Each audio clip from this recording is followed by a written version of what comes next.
buenos días. Vamos a empezar. Nos faltan los navarros, creo que vamos a hacer. La raza ha bajado mucho, ha perdido mucho nivel la raza navarra. Aquí o aquí, da igual.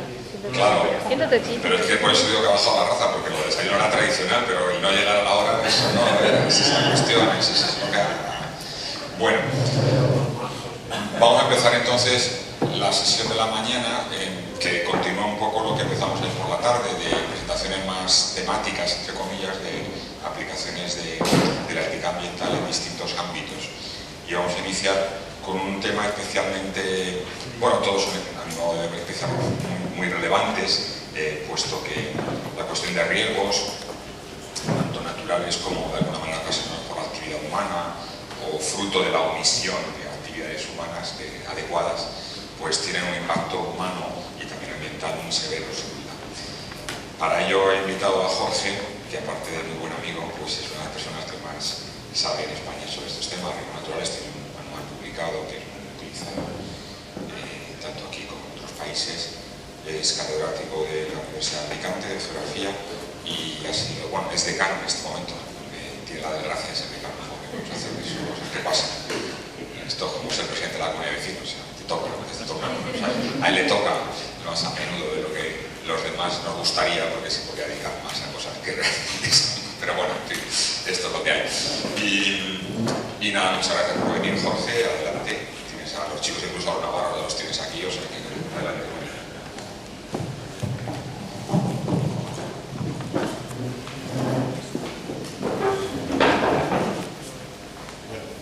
Buenos días y muchas gracias, Emilio, por este curso. Es un placer coincidir con todas y todos vosotros, coincidir también con varios amigos que se han hecho, para hablar de una cuestión que, como sabéis, ha puesto un poco de moda en los últimos años, pero que hay que bajarla un poco al mundo de la ciencia, dejando la espectacularidad que toda esta cuestión tiene en los medios de comunicación y empezar a hablar del contenido básico de este curso, de la ética a la hora de poner el territorio y de la ética, en definitiva, la gestión de los riesgos. Porque el riesgo, desde el punto de vista que lo vamos a presentar, no es ni más ni menos que una plasmación sobre el territorio de actuaciones que lleva a cabo el ser humano y que no tienen en cuenta la dinámica natural de ese medio. Diríamos que son malas praxis sobre el territorio la que genera espacios de riesgo. Me permitís que me vaya jugando con frases, con imágenes, con cuadros, y luego ya descenderemos al contenido concreto de la presentación. Ahí tenéis una estrofa, ¿no? De ese Apunte de Sierra de Antonio Machado. Tenéis aquí también un párrafo de uno de los que ha sido en su momento, ya desde los años 60, la influencia de la geografía francesa en España y de estas ideas nuevas para entonces, que era la necesaria organización correcta del territorio, esa frase que tenéis del geógrafo Jean Lamas, donde nos viene a decir que cuidado con nuestra actuación sobre el territorio, que a veces no caemos en cuenta que esta tierra es finita y por tanto debemos tener el necesario respeto a las actuaciones que llevemos a cabo sobre ella. Y como no es un tema como el que nos ocupa, pues está la necesidad de reflexionar sobre la buena praxis, la buena acción del hombre sobre el medio, ¿no? En ese Evangelio de San Lucas, donde de manera tan significativa nos viene a decir que cuando hacemos las cosas mal, pues la obra que llevamos a cabo es muy perecedera. He organizado la presentación de esos 5 puntos. Hay mucha imagen, porque yo creo que en esta cuestión del análisis de riesgo, el contexto en el que estamos es fundamental. Por tanto, dejamos un poco el concepto, aunque vamos a ver alguno, la teoría, vamos a ir a la praxis. Y ahí tenéis esos 5 puntos en los que he organizado materializado en la presentación. Hablaremos un poco de lo que son las sociedades y los territorios de riesgo. Hablaremos de la relación entre riesgos y ética de las actuaciones humanas sobre el territorio, la necesidad de conocer bien el medio antes de llevar a cabo actuaciones, lo que está ocurriendo en las últimas 2 décadas, y lo hemos vivido de manera muy especial en España, muy especialmente en algunas regiones españolas, y por último la hora de la decisión, las medidas a tomar, que deben ser medidas que respeten el territorio, medidas de sostenibilidad ambiental y territorial. Nos encontramos en este contexto, como sabéis, donde desde el año 87 y luego materializado ya en la conferencia de Río, abogamos por un desarrollo sostenible, a veces de difícil definición, pero entendido como un desarrollo acorde con el medio donde se produce, dentro de un contexto mundial de globalización, con un escenario de fondo, un telón de fondo que va a estar marcando seguramente las actuaciones en las próximas décadas, que es los cambios que puede experimentar el medio atmosférico, la atmósfera, por tanto el clima, y que puede condicionar las actuaciones sobre el territorio. Vamos a ver algunos ejemplos interesantes ya de adaptación a estos cambios, y todo esto en una sociedad que, como nos dijo el sociólogo alemán Ulrich Beck, es una sociedad de riesgo, una sociedad moderna, contemporánea, globalizada, es una sociedad de riesgo. Por tanto, hablaremos de la acción del ser humano sobre el medio, hablaremos de malas praxis o actuaciones indebidas que generan contextos de riesgo, y eso se materializa en el territorio, espacios que podemos llamar regiones en un sentido más amplio, o paisajes de riesgo, con ese escenario de fondo que os comentaba del cambio climático, y por tanto con la necesidad de llevar a cabo medidas de reducción de ese riesgo. Fijaros que cuando trabajamos el riesgo, el objetivo fundamental es que no muera nadie, que no se produzca pérdida de vida humana. Eso es lo más importante. Por eso también encierra esta actitud, este comportamiento ético, porque estamos jugando, entre comillas, con vidas humanas. Llevar a cabo una actuación indebida puede motivar la pérdida de la vida humana. La pérdida económica la vamos a tener siempre en mayor o menor grado, pero lo que hay que evitar es que siga muriendo gente por efecto de episodios naturales de rango extremo. En toda esta cuestión del análisis de riesgo se ha producido una rápida transformación de conceptos, de métodos de trabajo, que podríamos arrancar desde el inicio de lo que llamaríamos el análisis moderno del riesgo, con la obra de Ulrich Beck, aunque hay antecedentes de análisis de riesgo desde los años 40. Todo esto surge en los Estados Unidos con aquel trabajo de unos geógrafos americanos que analizaron las inundaciones en el Mississippi, y de ahí fueron perfeccionando su método de trabajo, fueron haciendo concepto de la expresión riesgo natural, y ha derivado en lo que hoy tenemos, ¿no? en los métodos, conceptos de riesgos con los que hoy trabajamos. A eso se añadió el desarrollo sostenible a partir del 87, 92, la globalización, y en definitiva esa última versión de la obra de Ulrich Beck, publicada hace pocos años, donde ha pasado la sociedad de riesgo a ser una sociedad de riesgo global. Ha habido una evolución de su concepto inicial, y todo ello, como os comentaba, amparado, por así decirlo, con ese escenario que va a ir condicionando las prácticas sociales y territoriales que son o pueden ser los efectos del cambio climático. Si tuviéramos que definir el riesgo, hay muchas definiciones de riesgo. Este es un área multidisciplina, aunque, como os he comentado, surge en los años 40 con esos primeros trabajos de la geografía estadounidense, pero desde entonces ha ido ampliando, ha ido mejorando en sus definiciones, en sus maneras de trabajar, y yo os propongo esa definición que tenéis ahí. El riesgo viene a ser una plasmación sobre el territorio de actuaciones que lleva a cabo el ser humano y que no han tenido en cuenta la dinámica natural de ese medio, ¿no? Cuando no se tiene en cuenta cómo funciona el sustrato, puede ocurrir que la actuación que llevemos a cabo la perdamos porque el sustrato se mueve o tiene una dinámica muy diferente de la que al principio pensábamos. Y como veis ahí, en esa balanza del riesgo, la mayor importancia, al menos desde los años 60, podríamos decir desde esas décadas en las que empezó el desarrollo económico a gran escala, ¿no?, y hasta la actualidad, ha ido condicionando que sea la actuación del ser humano, la actuación del hombre, la que está elevando los niveles de riesgo sobre el territorio. El peligro natural, lo que llamaríamos la faceta natural de funcionamiento del medio, esa la tenemos ahí, la conocemos, hay que conocerla mejor, por supuesto. Algunos peligros naturales no sabemos bien todavía cómo funcionan, hablemos de la sismicidad, por ejemplo, no sabemos cuándo, dónde, en qué momento concreto se puede producir un movimiento sísmico. Por tanto, hay que seguir trabajando, pero el problema está siendo que el ser humano está ocupando a veces el territorio de forma inadecuada, y a partir de ahí es cuando elevamos o se elevan los umbrales de riesgo.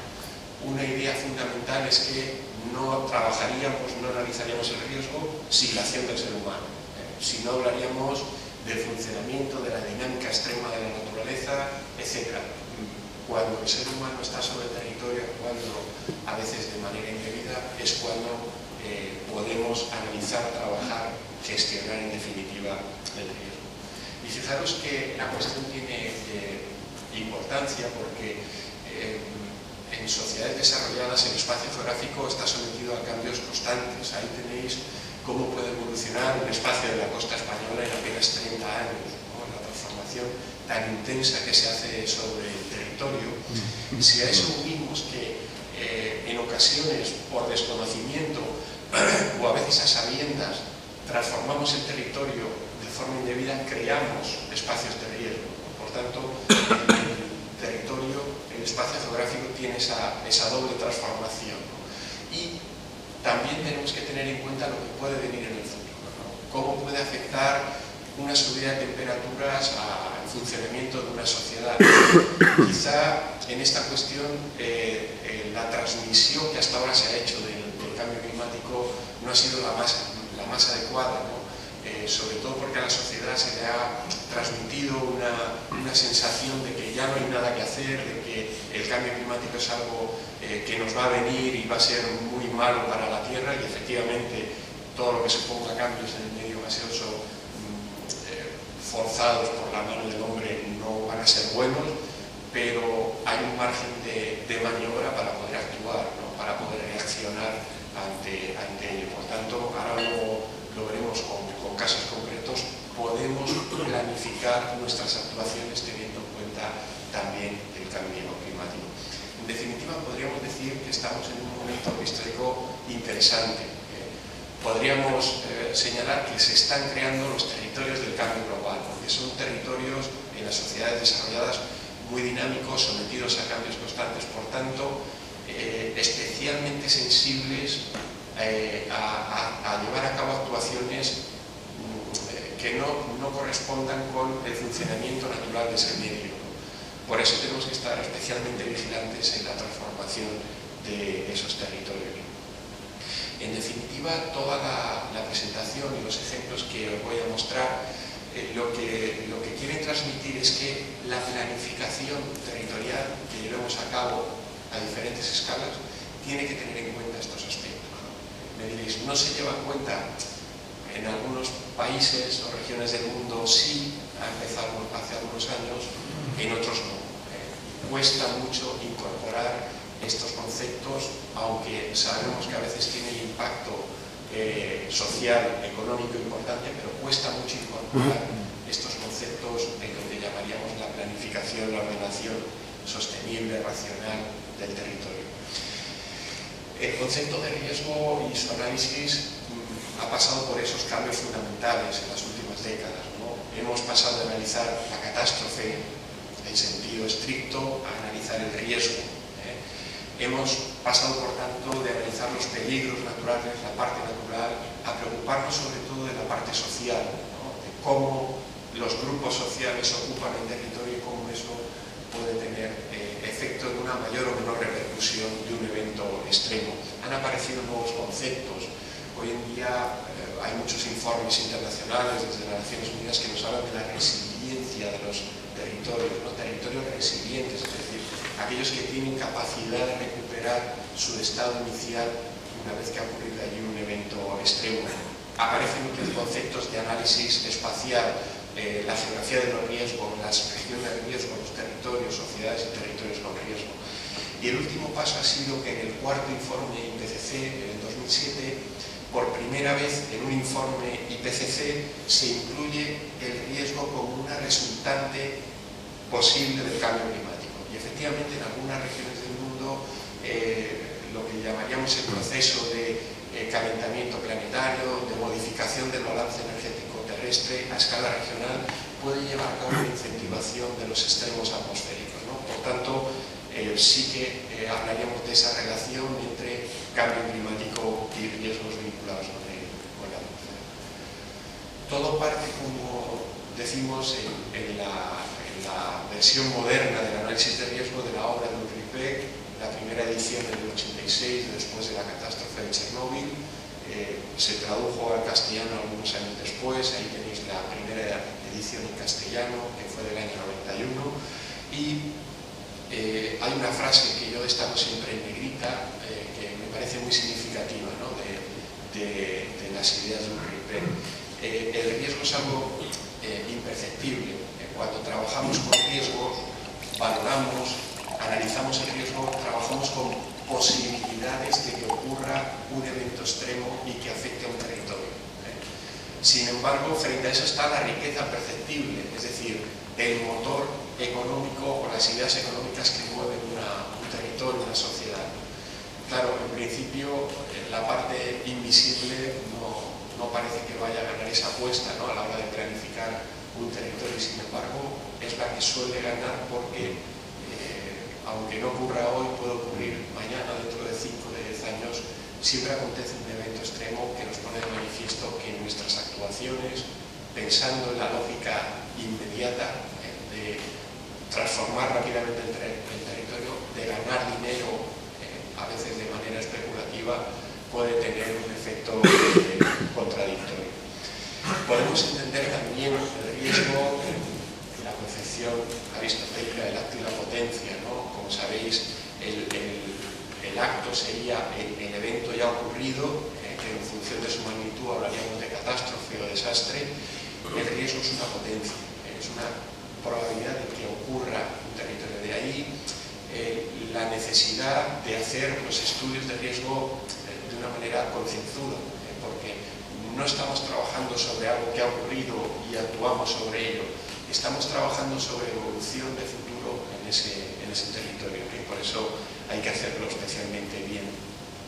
El riesgo, como sabéis, se compone de 3 elementos. El riesgo natural, podríamos hablar de riesgos tecnológicos, nos daría para otra charla.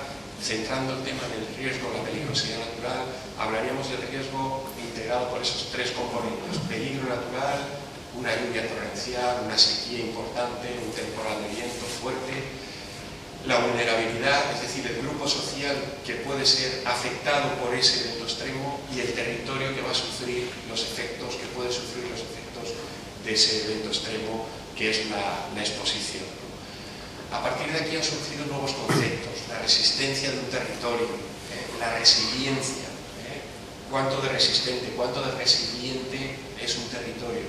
Son conceptos que, por ejemplo, están trabajando mucho las compañías de seguro, ¿no? Las multinacionales de reaseguro, la Swiss Re, la Munich Re, están trabajando sobre estos conceptos porque a partir de aquí pueden salir diferentes fórmulas de pago de un seguro, porque no es lo mismo un territorio que no sea casi nunca afectado por una inundación que otro que esté situado junto a un cauce fluvial que se va desbordando y que pues va a tener una recurrencia mucho mayor de un evento, ¿no?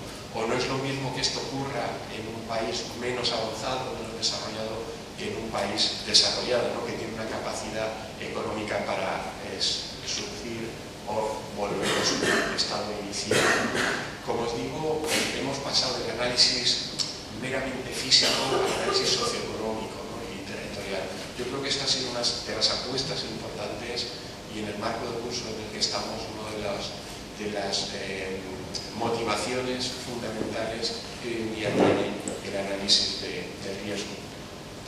Y estamos también en una materia que es muy práctica, o debe ser muy práctica, porque si estamos aquí y analizamos el riesgo es para solucionar los problemas de la gente, ¿no? Territorios que tienen problemas, grupos sociales que se pueden ver afectados, necesitan solución. No podemos dejarlos al albur de que la naturaleza se manifieste de manera extrema cada cierto tiempo, ¿no? Tenemos que ayudarles, proponer soluciones, medidas de mitigación del riesgo. En esto ha ayudado en los últimos años la aparición de legislación, al menos en el marco europeo pues han ido apareciendo algunas normas, luego transpuestas al marco legislativo español, y luego han aparecido también colegios profesionales, ambientólogos, geólogos, geógrafos que están trabajando desde hace algunos años en algunas de las herramientas básicas para la reducción de riesgo, por ejemplo, la cartografía de riesgos, como ahora veremos. Y por último, también en las soluciones que podemos aplicar ha habido un cambio. Hasta hace 20 años, cuando ocurría una inundación, siempre se pensaba en canalizar un río, en llevar a cabo una obra de infraestructura, una presa de contención. Cuando había una sequía se planteaba un trasvase para llevar agua de un territorio a otro. Esto ha ido cambiando, quizá porque en el mundo desarrollado esas acciones que llamamos estructurales ya han cubierto una etapa y lo que quedaría sería pues algunos parches concretos en espacios geográficos concretos. Ahora tenemos que pensar de una manera más general, ¿no? Y son las medidas vinculadas con la vulnerabilidad y la exposición las que se están desarrollando con mayor fuerza en los últimos años, especialmente desde que en Francia se aprobó en el 95 la Ley del Medio Ambiente, la llamada Ley Barnier, que obligaba a los municipios a elaborar análisis de riesgo en la escala municipal y sus cartografías de riesgo. Y ahí tenéis un ejemplo. Seguramente con un mapa que pinte 3 colores podemos evitar la construcción en espacios de riesgo, por tanto salvar vidas en esa zona que tenéis ahí pintada de rojo, simplemente con un mapa que luego tenga transposición en una normativa del suelo, ¿no? Que prohíba la construcción en espacios de alto riesgo. Bueno, muy brevemente hablando de conceptos, ¿no? Pues resulta curioso que el medio en el que trabajamos fundamentalmente en la geografía, el espacio geográfico, el ecúmene y el propio concepto ética tienen una estrecha vinculación, ¿no? Porque en el fondo nos hacen mención a lo habitado, a la tierra habitada, a la costumbre de ocupar un espacio geográfico. La ética, por tanto, como sabéis, es el estudio, ¿no? De la moral, la virtud, la felicidad del ser humano. La ética ambiental es una derivación, una ocupación sostenible, racional del territorio nos puede llevar a una ocupación, podríamos decir así, feliz de ese territorio, ¿no? En el que el ser humano se sienta muy integrado con la dinámica del medio que ha ocupado, ¿no? El territorio, por tanto, es el espacio de actuación del ser humano y las buenas prácticas lo que nos van a llevar es a un bienestar de ese ser humano, de los grupos sociales que allí instalados allí. Fijaros que antes decíamos, el riesgo es probabilidad de que ocurra algo. Puede ocurrir o no puede ocurrir.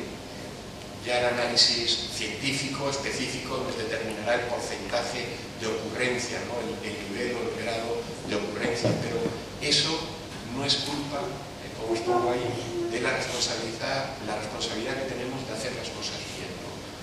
Todos como ciudadanos, seguramente los mandatarios como tales, porque son los que tienen la última acción, no es culpa el que el riesgo sea una probabilidad de hacer las cosas bien desde ya. Os digo esto porque esta es una cuestión que a la política no le gusta mucho. Cuando les propones métodos de análisis de riesgo en un municipio, cómo podemos solucionar el problema de inundaciones o efectos del temporal que puede haber en un espacio litoral, es una cuestión que no suele gustar. Es una manera de ocultar la cabeza, de no afrontar la realidad que que se produce en un espacio geográfico, ¿no? Y los efectos tarde o temprano van a surgir, los problemas van a surgir. Cuanto antes intervengamos de manera correcta en el territorio, porque como os pongo ahí, el ser humano es un agente transformador del medio geográfico y lo podemos hacer bien o mal, ¿eh? Esto es una cuestión de decisión. Se puede hacer las cosas bien o mal. Siempre pensamos en la bondad del ser humano, ¿no? Que hagamos las cosas bien, ¿no? Porque eso nos va a llevar, como decíamos antes, a un bienestar en nuestro estado de ocupación del territorio, pero a veces se hacen las cosas mal. Y es aquí donde tenemos que incidir. Por tanto, la ordenación la podemos entender también como una medida ética de reducción racional del riesgo. Una buena ocupación del territorio que esté bien planteada, que esté bien pensada, que haya tenido en cuenta que ese territorio a veces se comporta de manera extrema, es una medida de búsqueda del bienestar del ser humano sobre su espacio geográfico. Es una cosa, pienso yo, fundamental, ¿no? De la relación entre el ser humano y la naturaleza. Muy rápidamente, ¿qué es esto de la ordenación? Pues es una cosa muy compleja. Digamos que a priori sería la medida más económica para reducir el riesgo. Pintando un mapa podemos determinar que un grupo social no muera por el efecto de una inundación. Pero hay que pintar el mapa, y pintar el mapa es bastante difícil, porque ahí determinamos en un medio que tiene un alto valor económico, como es el suelo, en algunos espacios, en algunas regiones mucho más, estamos determinando que una porción de ese suelo sale fuera del mercado. Por tanto, aquí también está el compromiso ético de la persona que hace el mapa, que puede recibir presiones. No pintes la línea roja por aquí porque me estás quitando X metros cuadrados de suelo que ya no voy a poder transformar. Esto hace unos años, cuando se hacían los estudios de impacto, también ocurría esto, ¿no? El promotor que quería llevar a cabo una actuación siempre sometía un poco a su opinión, a ciertas presiones, al equipo redactor, ¿no? No digáis esto porque si no lo voy a poder llevar a cabo. En la elaboración de estas medidas de reducción del riesgo ocurre igual. Estamos sacando del mercado porciones de territorio que evidentemente no debemos ocupar, no se deben ocupar, pero que el mercado intenta transformar. Y es un proceso que no termina nunca la ordenación del territorio. Siempre aparecen nuevos problemas, nuevos conflictos territoriales que no habíamos tenido en cuenta. Pensar que la ordenación tiene un componente intelectual, es decir, yo pienso cómo está mi territorio, diagnostico los problemas que tiene y propongo un nuevo modelo. Digamos que es la parte creativa de la ordenación. Luego necesitamos una parte administrativa. Necesitamos personal administrativo que ponga en marcha ese modelo que se ha ideado. Y siempre la ordenación es la expresión de una ideología, de una manera de entender el territorio. Estas tres cuestiones siempre están presentes en un proceso de ordenación territorial. Aparecen desajustes. Fijaros, en España hay muchos, yendo a casos concretos, hay muchos planes de ordenación urbana, lo que llamaríamos los planes municipales, que datan de los años 70 todavía y están vigentes, o de los años 80. Pensar los cambios importantes que hemos vivido en los años 90 y 2000, cómo diseñaron esos planes de los años 80 o 70 las necesidades de vivienda de un municipio cuando en los 2000 o en los 90 llegó una avalancha de inmigración para fines laborales o para fines residenciales a muchos territorios de la península ibérica, es decir, que están totalmente desajustados. Ahora tenemos un nuevo desajuste al que hay que hacer frente. ¿Cómo puede afectar el cambio climático al territorio? Es aquí la clave de entender el cambio climático, que os decía antes. Los medios de comunicación lo que nos dicen es que de aquí al 2100 sube la temperatura 2-3 grados. Eso es quizá lo menos importante. Es lo que más puede asustar un mensaje de este tipo. Pero realmente la sociedad no sabe lo que significa que suba 2 o 3 grados. El problema es que se altera el balance de energía y los movimientos de la atmósfera se hacen más rápidos. Por tanto, los eventos extremos, los episodios de rango extremo, sí que pueden presentarse de manera más frecuente. Eso sí que afecta a la sociedad. Que un medio geográfico se vea afectado por sequías prolongadas, necesitaremos planificar bien la gestión del agua para no quedarnos sin agua. Que un medio se vea afectado por inundaciones más frecuentes, necesitaremos plantear algunas zonas de sacrificio próximas en los ríos para evitar los efectos del desbordamiento. Y eso sí que es lo que puede ocurrir en las próximas décadas, ¿no? Por tanto, es un desajuste que tenemos que empezar a trabajar. La ordenación es además un proceso que debería ser participativo. Esto es quizá un poco lo que más falta en nuestro país. Hay una patrimonialización de la democracia por parte de los grupos políticos, como sabéis. Cuando uno saca mayoría absoluta, se piensa ya en la potestad de que yo puedo hacer lo que quiera en el territorio. La ordenación es algo muy importante. Hacer un plan de ordenación municipal es hacer la pequeña constitución de ese municipio. Por tanto, tiene que tener un gran consenso, el mayor nivel de acuerdo posible, porque estamos jugando con el futuro de ese pequeño espacio que llamo municipio para los próximos años. No puedo imponer por las bravas algún tipo de actuaciones. Eso es quizá lo que más falta en esta falta de cultura territorial que tenemos en nuestro país. Y por último, que es un proceso escalado. Si yo planifico en la escala inmediata, en la escala municipal, tengo que tener en cuenta lo que me han dicho las escalas superiores. En nuestro caso, la europea es la primera de todas, las recomendaciones que puedan salir o las normativas que nos puedan llegar de Europa, y a partir de ahí tenemos que ir adaptándolo en el resto de las escalas, ¿no? Hasta llegar a mi terreno más próximo, a mi municipio o a mi plan parcial, por así decirlo. Aquí hay cambios o modificaciones según los países. Sabéis que en Europa, Francia, por ejemplo, no considera la escala regional, que aquí llamamos autonómica.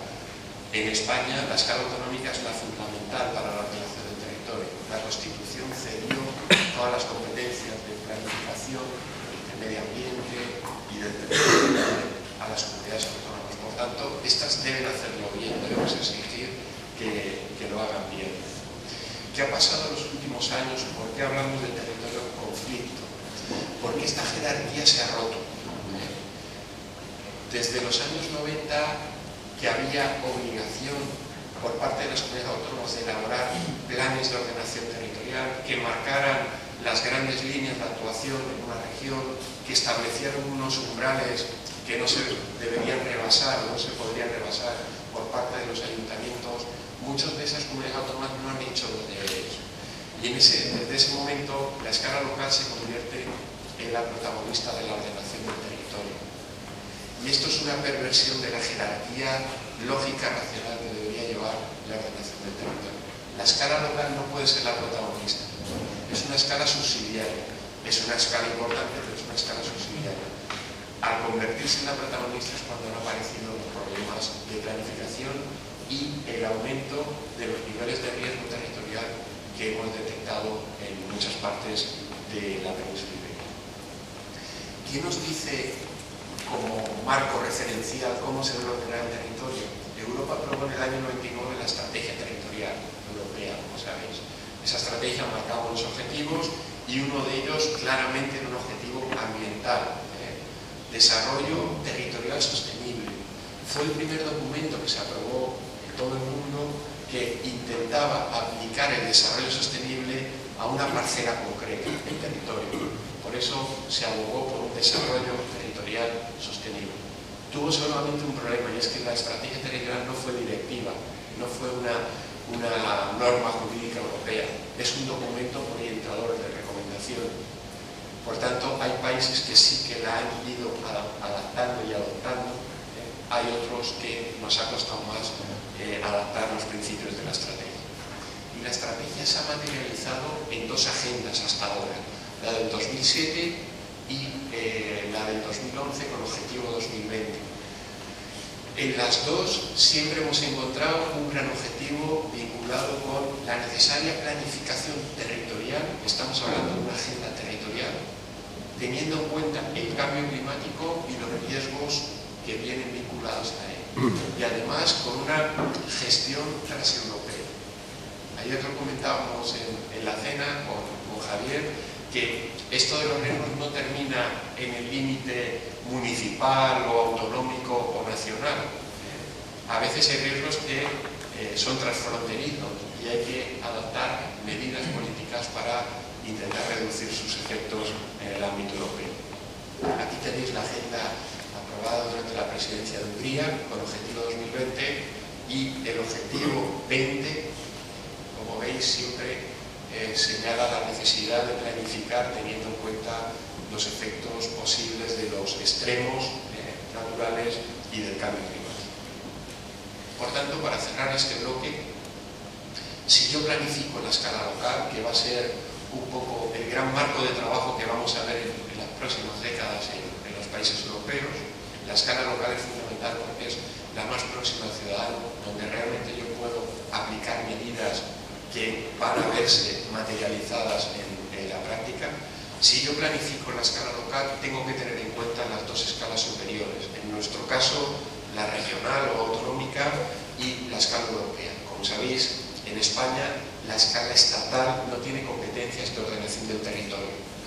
Puede llevar a cabo planificación sectorial que tiene efectos en el territorio, por ejemplo, energía, infraestructuras, pero no puede elaborar un marco, una estrategia de ordenación de escala estatal. Todo eso pasó a depender de las comunidades autónomas. Y frente a la teoría, la realidad. Está muy bien tener esos conceptos, esas ideas, pero ¿qué está pasando realmente en España?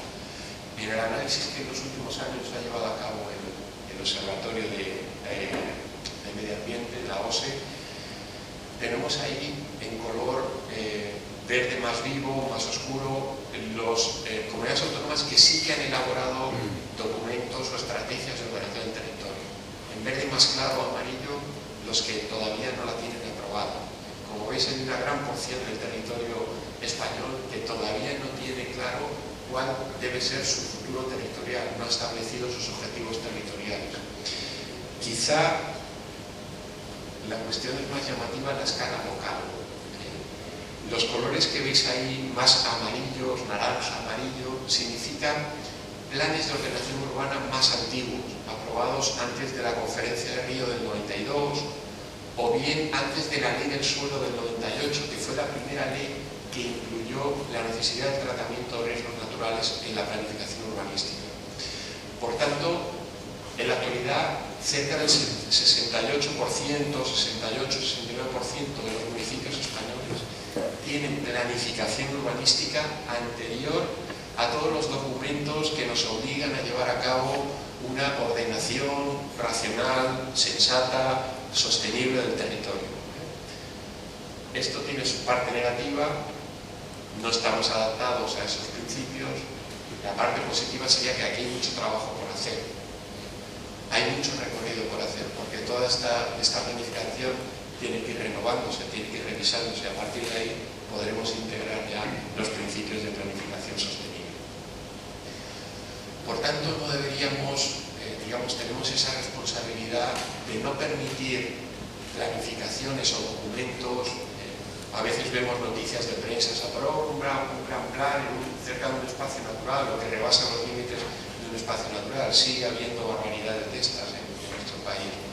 No deberíamos permitir esto. Un documento que no lleve a cabo un buen diagnóstico de cómo está el medio natural no debería permitirse. Desde la ciencia deberíamos denunciarlo científicamente. Luego la política que haga lo que quiera, pero al menos que quede claro que actuaciones de ese tipo a la larga van a traer unos problemas territoriales. De esos elementos que hemos estudiado todos en el colegio, de la llamada geografía física, ¿no? El relieve, el clima, hacer un buen diagnóstico de estas cuestiones es fundamental, porque sobre ese medio es donde yo voy a implantar actuaciones. Si no conozco bien cómo funciona el sustrato, difícilmente esas actuaciones van a tener una tranquilidad territorial o pueden tener una tranquilidad territorial. Y nuestro medio, en nuestras latitudes que llamamos mediterráneas, tiene esta doble componente. Se comporta generalmente de forma normal, tranquila, por así decirlo, pero tiene otro funcionamiento extremo. Seguramente es el más importante a la hora de planificar un territorio. Si yo hago un diagnóstico territorial, de poco puede servir decir que en Cáceres hay 18 grados centígrados o 17 de temperatura media anual. Este es un dato que hoy en día encuentro en la Wikipedia, no me sirve mucho. Lo interesante es saber cuál es el extremo de temperatura, qué periodos secos pueden pasar, qué lluvias intensas pueden registrar aquí, porque eso sí que es lo que va a afectar al funcionamiento de la sociedad que aquí vive. Por tanto, el comportamiento extremo, el análisis del extremo es fundamental. Y a partir de aquí han aparecido en los últimos años, como sabéis, plataformas diversas de defensa respecto a lo ambiental, manifiestos de la necesaria gestión responsable. En el ámbito europeo, y os he traído algunos ejemplos internacionales, hay ejemplos de buenas praxis que podemos seguir como ejemplo de actuación a aplicar en otros territorios. Ahí tenéis uno de los primeros estudios que se hizo en Europa de planificación del territorio teniendo en cuenta los extremos, los riesgos naturales y tecnológicos. Son publicaciones que podéis encontrar por internet, están a libre acceso y, como sabéis, la presentación la vais a tener y encontraréis ahí el título para que podáis descargarlo. Ejemplos de este tipo es, por ejemplo, los que se han llevado a cabo en el área del Báltico. Se constituyó una región de trabajo de los países ribereños del Báltico. Allí preocupa mucho la subida del nivel del mar que pueda tener como efecto el calentamiento, el deshielo del Ártico y cómo puede afectar un mar cerrado próximo a la cuenca ártica.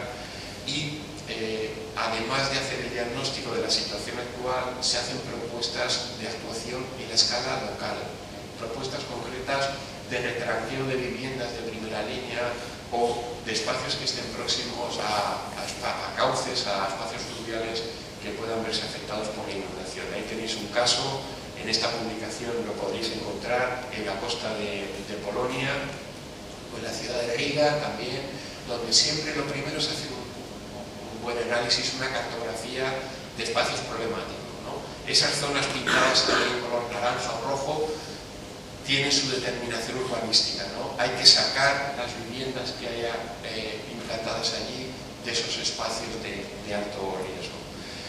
Holanda es el país que ha trabajado mejor esta cuestión de la integración de lo extremo con la planificación del territorio. Ahí tenéis el caso de el dique movible de Rotterdam, en que hemos visto reportajes en la televisión de cómo se llevó a cabo, pero junto a ello están las medidas de ordenación del territorio, ¿no? El sacar esas viviendas que están en los polders que pueden ser más afectados o pueden ser más frecuentemente afectados por la subida o bien del nivel del mar o de las crecidas fluviales y llevarlas a otros polders que se realizan más elevados. El caso de Rotterdam es un caso muy singular, donde junto a la medida estructural de evacuación de aguas pluviales, de construcción de grandes colectores, como veis en esta fotografía, se ha construido un pabellón flotante, un edificio municipal, cultural, de finalidad cultural, como veis ahí, esas esferas, que es un edificio flotante sobre el río. Si se producen inundaciones sobre el nivel del mar, no se verá afectado por estas crecidas. El caso de Londres con la construcción de la Gran Barrera, también se pensaba que Londres, gran megalópolis, no podía haber afectada por sequías e inundaciones y, sin embargo, desde los años 90 se vio los efectos de una gran sequía, comienzo de los 90, y de inundaciones frecuentes o desbordamientos que en su caso obligaron a la elaboración, a la construcción del plan de defensa con la Gran Barrera del Támesis. O Nueva York acaba de aprobar este plan, ¿no? El Gran Nueva York, el Gran Verde Nueva York, donde está previsto también la construcción de una barrera, de un dique en la costa de Manhattan para evitar los efectos de las mareas de los huracanes. Como sabéis, en los últimos años se han visto afectados por algunos episodios de este tipo que han subido la latitud y han provocado inundaciones y pérdida de vidas humanas incluso, y se ha aprobado este plan para evitar las futuras inundaciones. Nueva Orleans, afectada, castigada por el Katrina, ha elaborado un plan de recomposición territorial, de reorganización territorial que contempla obras de infraestructura, construcción de desviación de cauces, de diques, de escolleras, pero fijaros, también ha apostado en la escala local, obliga a construir las viviendas unifamiliares con la planta baja diáfana. Digamos que ha adoptado un sistema de vivienda parafítica donde esa planta baja solo puede ser ocupada en su caso por los vehículos, pero nunca por habitaciones donde duerma la gente o donde se desarrolle la vida familiar, ¿no? Es una especie de vuelta a estos sistemas de construcción que podemos llamar parafítica. En Tokio también, donde llevan muchas décadas gestionando los riesgos, es un ejemplo claro de país riesgo a la escala mundial. También sobre la construcción de algunos diques, fijaros, está el dique construido ya desde hace décadas, pero se han dado cuenta que cuando algunas crecidas o subidas por marea de tifón hacen rebasar el nivel del agua del río, todo lo que queda debajo de la cota de ese muro construido se inunda. Por eso han llevado a cabo un plan de ocupación de ese espacio, de aterramiento, de sobreelevación de ese espacio que queda detrás del muro de la canalización para construir encima de ella las viviendas. Este es un caso muy interesante porque en España tenemos ejemplos de esto. Cuando ha habido una inundación se ha hecho una gran canalización y la gente piensa que ya no va a ocurrir nada más. Hay ejemplos